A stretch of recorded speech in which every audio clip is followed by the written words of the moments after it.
Bonjour à tous et bienvenue pour cette vidéo. Aujourd'hui, je vous propose de mettre en place le pointage côté agent. Alors pour faire ça, sur la page accueil, on va commencer par créer notre brique. On va aller récupérer ce qu'on a créé juste avant dans l'écran de dev, à savoir donc le groupe bandeau. On retourne dans l'accueil et là, on va ajouter un conteneur. Une fois que le conteneur est placé, dedans, je vais tout simplement venir y copier-coller ce que j'ai récupéré avant, donc le groupe bandeau. Voilà, comme ça, ça se met directement en haut, on est OK. Donc là, ici, j'ai créé mon petit bandeau. Limite, dans ce bandeau, on pourrait retirer ça et mettre, par exemple, pointage pour l'instant, comme ça. Et donc ici, on va y ajouter 2 boutons comme dit dans une précédente vidéo. Donc je retourne dans mon écran de dev, et je récupère limite mes 2 boutons que j'ai là. Il y aura, toujours l'histoire des couleurs à modifier, hein. Donc je retourne dans mon conteneur. Dans mon conteneur, j'y ajoute mes 2 boutons et donc là, on va faire par exemple ici l'arrivée, admettons. Et sur le côté, ça sera donc la sortie. Voilà. Bon, évidemment, ce sera plutôt un truc du style, entrée, sortie, ce genre de choses, mais au moins là, c'est assez parlant comme ça. Maintenant, ce qui serait intéressant de voir aussi, c'est lequel des 2 on va afficher. Parce que pour l'instant, on ne sait pas, ce qui s'est passé. Il y a beaucoup de cas, en fait, où on pourrait se dire que ce soit l'un ou pas l'autre. Par exemple, imaginez l'application n'était pas disponible le matin, donc du coup, vous n'avez pas pointé, vous pouvez pointer que le soir, ou inversement, vous avez pointé que le matin, pas le soir. Vous voyez, il y a pas mal de choses comme ça, de cas possibles. Et donc, pour faire ça, on va commencer par regarder pour faire une première requête. Donc sur mon écran accueil, je vais venir dans la partie onVisible. Ici, voilà, on va limite déclarer une petite variable set. On pourrait limite l'appeler pointage du jour, comme ça. Et dedans, on va faire un appel côté base de données. Donc on va faire un lookup. Ce lookup, on va lui donner donc la base, enfin la table dans la base qu'on a. Donc moi, ça sera RH pointage ici. Et au niveau de cette table, donc pour rappel, il y a quand même quelques colonnes dedans. Voilà, par exemple, vous voyez, on a donc la date, donc qui sera la date du jour, c'est elle qui va nous servir. On a la colonne agent pour celui qui pointe, et c'est les 2 colonnes-là qui vont vraiment nous servir au départ. Donc on va récupérer ces 2 informations-là. Donc on va se dire que, par exemple, l'agent, pas l'agenda, mais juste l'agent en fait, pour un display name. Derrière ça, enfin juste devant ça, pour être plus précis, on va utiliser le connecteur qu'on a mis juste avant, donc l'utilisateur Office MyProfile V2. On termine ça, on fait donc le point display name. Après, voilà, je me mets sur le point display name, mais si vous voulez vous mettre sur autre chose, comme par exemple le first name, le username, ce que vous voulez, c'est entièrement possible, hein, c'est la même manip, hein. Jusque-là, pour le coup, moi je prends un raccourci, parce que bon, je sais que je vais avoir mes valeurs comme ça. Donc ça, c'est OK. Mais comme on a vu, donc on a une colonne date. Et donc cette colonne date, pour y accéder, donc on va faire un end. On va dire que date est égal à today's. Alors, le truc qu'il y a avec today's, c'est que ça fonctionne, dans mon cas, uniquement parce que si on regarde la déclaration de ma colonne date, ici, j'ai une date uniquement. Si j'avais, par exemple, date et heure, à ce moment-là, ça ne fonctionnerait plus. Et ça, c'est à cause du format. Puisque là, dans mon cas, juste la date, c'est donc juste un format du style jour/mois/année. Mais si on avait l'heure qui venait se concaténer en plus derrière, il faudrait utiliser la fonction date value pour dire de venir vérifier ça. Là, dans notre cas, on a juste la date, donc on n'en a pas besoin. Donc on fait ça, et à partir de là, on a donc la requête qui est terminée. Alors maintenant, on va pouvoir procéder à l'enregistrement du pointage. Alors, si vous vous souvenez, durant une des anciennes vidéos de cette série-ci, on a fait une déclaration de session dans la partie app. Alors si on regarde le onStart, on peut voir qu'on avait récupéré donc notre rôle utilisateur et surtout la session utilisateur. Et c'est cette session-là où on va l'utiliser pour la partie pointage et gagner beaucoup de temps. Si on s'en va dans la partie arrivée, donc dans le niveau pointage, on va déclarer un patch. Alors au niveau du patch, je vais considérer que pour l'instant, on ne fait que des enregistrements, on ne fait pas de mise à jour. Les mises à jour viendront un peu plus tard. Donc ça veut dire que ici, je vais lui donner donc la table RH pointage. Du coup, qu'on est sur un enregistrement, on a la default qui est à rajouter, qui va aussi prendre RH pointage. Derrière, on va pouvoir déclarer notre objet, comme ça, et on termine la partie patch. Alors, dans la partie objet, on a l'agent. Alors, au niveau de l'agent, on va pouvoir utiliser directement notre session si on avait voulu faire avec le connecteur Office 365.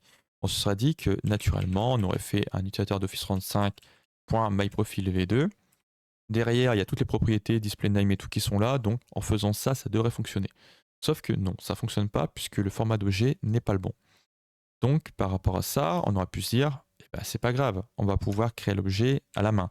Donc on déclare un objet dans le agent, on regarde les erreurs, et dans les erreurs, on va pouvoir voir que par exemple, la formule n'a pas de colonne claim. Donc on rajoute la colonne claim. Derrière, il va nous dire qu'on n'a pas le department, on rajoute le department, et ainsi de suite. On peut le faire. Là-dessus, il n'y a pas de problème. Mais ça, c'est dans des cas, on va dire, assez rares qu'on utilise cette déclaration-là. Si on peut s'en passer, il vaut mieux s'en passer. Et dans notre cas, on a préparé tout juste avant pour dire de ne pas devoir l'utiliser. Donc, on peut directement faire appel à notre variable. On n'oublie pas le point derrière et ensuite le agent. Et en faisant ça, on est directement câblé sur une colonne du SharePoint qui nous renvoie exactement l'objet qu'on a attendu sur la RH pointage colonne agent. C'est le même objet, donc là-dessus, on est tout bon. Ce qu'il nous faudrait aussi maintenant, ce sont deux choses. Donc il nous faut une date, on va spécifier juste après, et ensuite il nous faudrait une heure d'arrivée. Voilà, comme ça. Alors au niveau des dates, on a deux fonctions qui nous permettent de travailler avec ça. On a la première fonction qui s'appelle today, qui va nous renvoyer uniquement la date du jour. Donc par exemple, aujourd'hui, on est le 20-05-2025, et c'est uniquement ça qui est contenu dans today. Mais à côté de ça, on a aussi la possibilité d'utiliser la fonction now. Et now nous renvoie une concaténation de la date, donc du 20-05-2025, plus l'heure qui est à côté. En fonction de la colonne que vous avez définie dans le SharePoint, il faudra préciser l'un ou l'autre. Dans mon cas, la colonne SharePoint de la date, c'est une date unique, il n'y a pas d'heure avec. D'ailleurs, on peut le voir ici. Donc on a la colonne date qui est là, et on peut voir qu'on est sur date uniquement, là. Donc à ce moment-là, je n'ai pas besoin d'utiliser now. Je peux juste utiliser today. Voilà, comme ça, on est OK. Là, ici, dans l'heure d'arrivée, pour rappel, c'est une colonne de type string. C'est une colonne de caractères. Donc à ce moment-là, ce qu'on va faire, c'est qu'on va devoir jouer avec plusieurs fonctions pour obtenir ce qu'on a besoin. Pour rappel, now contient donc date plus heure, et c'est ça qui va nous intéresser. Donc pour ça, on va utiliser donc une première fonction texte qui va nous servir à toucher à la forme on va s'en servir pour directement manipuler la date plus l'heure et ne garder que l'heure en réalité. C'est à ça que ça va servir, pour le dire simplement. Derrière, texte va prendre un paramètre qui contient donc la valeur. La valeur, c'est une fonction qui s'appelle datetime_value. Voilà, comme ça. La datetime va prendre la fonction now, qu'on a parlé juste avant, qui contient tout. Une fois que ça c'est fait, on va rajouter après le datetime_value, enfin après la fermeture, un point virgule, et on va venir faire deux double quotes. Dans les double quotes, c'est là où on va donner le format spécifique qu'on veut conserver en fait, tout simplement. Et donc ici, ce qu'on va faire, c'est qu'on va faire HH 2.mm. Comme ça, on conserve les deux premiers chiffres de l'heure et les deux premiers chiffres des minutes espacés avec un double point. Je vous mettrai la doc en description. Moi, vous pourrez voir un petit peu par vous-même tout ce qui est capable de faire avec cette fonction-là. Et donc, en faisant ça, on va pouvoir faire notre premier enregistrement avec un format de données qui est correct. D'ailleurs, si on le teste, on va regarder en mode lecture, on fait un clic sur l'arrivée, on a une requête qui est partie, et si on regarde côté SharePoint, on actualise et la requête est apparue. Donc on a bien l'agent, la date, le 20-05, l'heure d'arrivée à minuit 2. C'est un peu bizarre, mais on va dire que je fais du travail de nuit actuellement.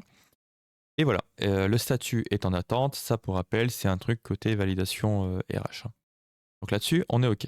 Maintenant, ce qu'il faudrait qu'on fasse, c'est la même chose côté départ, et qu'après, on fait le micmac pour dire est-ce qu'on est sur une heure d'arrivée ou une heure de départ. Maintenant que ça c'est fait, on va s'occuper de la partie départ. Donc on va reprendre notre code qu'on a copié sur l'arrivée, on s'en va sur le bouton de départ, on le copie-colle. L'heure d'arrivée, ça devient l'heure départ, et là-dessus on est OK. Mais ça, c'est en considérant que possiblement, le matin, vous n'avez pas pointé parce qu'il y a eu un problème avec l'application, par exemple. Voilà, donc ça, le côté mise à jour n'est pas présent pour l'instant. Maintenant, si on considère qu'on a un cycle normal, donc vous arrivez le matin, vous pointez, vous pointez dans l'autre sens le soir, et là-dessus on est tout bon. Ça veut dire qu'on va récupérer notre variable. Notre variable, si on la regarde avec le label qui est là, on peut voir que donc on a la variable .id, et dans le label, il n'y a rien du tout.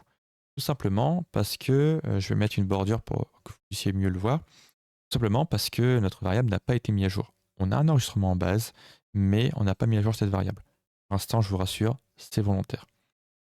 Ça veut dire que ce truc-là, on peut s'en servir pour venir dans la partie sortie, puisque théoriquement c'est là où on doit refaire une mise à jour. La partie départ, enfin la partie arrivée, pardon, on ne fera pas de mise à jour, puisque ça va faire avec une régularisation. On fera avec le calendrier dans une prochaine vidéo. Donc là, ici, on n'aura pas besoin de le faire. Donc on va faire un if. On va dire que if is blank en lui donnant le pointage du jour .id, par exemple. Alors à ce moment-là, on va déclencher un enregistrement, ce qu'on a juste en fait ici. Hein. Là, on a créé nous. Derrière ça, si c'est pas le cas, ça veut dire qu'on va faire une mise à jour. Et dans le cas de la mise à jour, donc on reprend tout le code, on le copie-colle en dessous, et tant qu'à faire, on va terminer le if. Sauf que qui dit mise à jour dit aussi le fait qu'on a un ID. Donc on rajoute l'ID. On va prendre ensuite la variable du jour qu'on a là-haut. On va la donner en id.id. Comme ça, là-dessus, on a le code qui est fonctionnel en enregistrement et en mise à jour. La partie agent en termes de mise à jour, honnêtement, elle n'est pas obligatoire. Mais bon, honnêtement, autant la laisser. Hein. Pour le coup, on n'a pas vraiment intérêt à le retirer. Mais si on est dans le cas d'une mise à jour, ça veut aussi dire que la date ici n'a pas lieu d'être modifiée. Donc cette date-là, par contre, on peut la retirer. On ne conserve que l'heure de départ, l'agent, et c'est très bien comme ça. Et d'ailleurs, si on teste ça, donc je m'en vais, donc là je vais pas m'en aller ici puisque au final la variable elle n'a pas été mise à jour, donc je vais la mettre à jour en changeant d'écran. Alors, donc ici maintenant, vu que la variable est à jour, si on s'amuse à tester sur la sortie, on a une erreur sur le champ date. Bon, le champ date était obligatoire, du coup, on va le rajouter, mais on va faire en sorte que le champ ne soit pas touché. Donc on fait ça, donc date, et on va directement se câbler sur la variable pointage du jour.date. Au moins, on a une variable qui nous bloque la valeur. On ne peut pas la mettre à jour à cet endroit-ci. Par contre, je vois aussi que accessoirement, on est dans le cas d'une mise à jour et je lui ai laissé le default. Ça, c'est une connerie. Ça n'a plus lieu d'être là. Donc là, on reteste. On fait une sortie. L'enregistrement, visiblement, s'est bien passé. Si on regarde côté SharePoint, on peut voir qu'on a l'heure d'arrivée et on a aussi l'heure de départ. Là-dessus, on est tout bon. Alors maintenant, ce qu'on pourrait faire aussi, c'est gérer le cas où on a eu un problème avec le pointage du matin. On n'a fait que le pointage du soir. Et donc, ça veut dire que le bouton arriver ne peut plus être disponible. Donc là, on suppose que le soir, j'ai cliqué sur sortie. Et donc, maintenant, il faut que le bouton arriver soit bloqué. Donc pour faire ça, on va cliquer dessus. On va aller dans la partie affichage sur les modes d'affichage. On va déplier le panneau et on va venir avant le display mode edit, créer un if.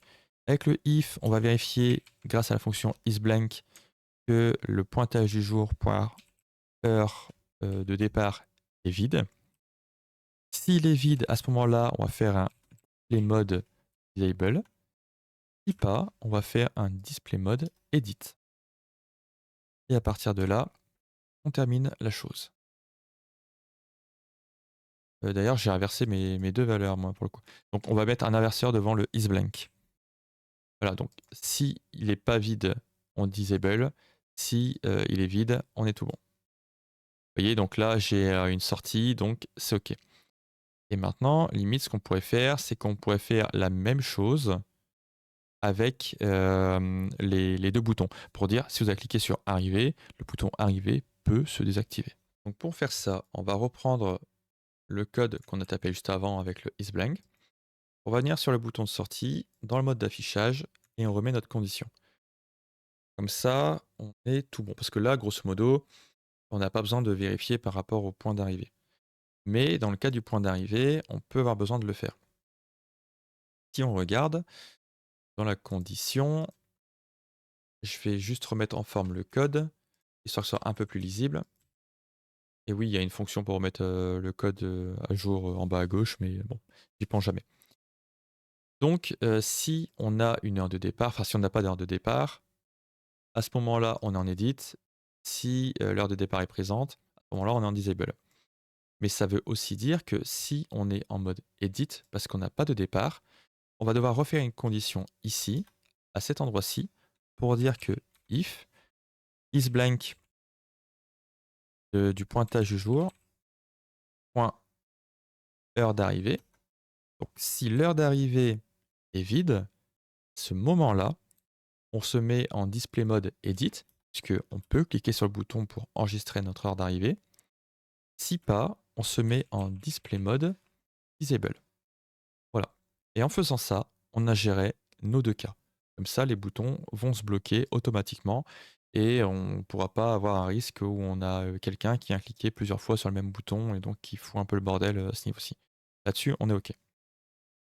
Donc au niveau du bouton d'arrivée, pour rappel, on a uniquement un patch, on n'a pas de mise à jour là-dessus, puisque la mise à jour n'a pas lieu d'être. Par contre, au niveau du bouton de sortie, dans le onSelect, on peut voir qu'on a les deux. On a l'enregistrement et la mise à jour. Une nouvelle fois, je vous remercie d'avoir suivi cette vidéo. Si vous avez des questions, des commentaires, n'hésitez pas. L'espace commentaire est là pour ça. Comme d'habitude, je ferai ce que je peux pour y répondre dans le plus bref délai. Et je vous dis à la prochaine. Allez, salut. Bon allez, moi les petits chibis, on va aller se reposer. Toi, je te laisse éteindre la lumière, mais avant, t'oublies pas, tu cliques sur le bouton s'abonner.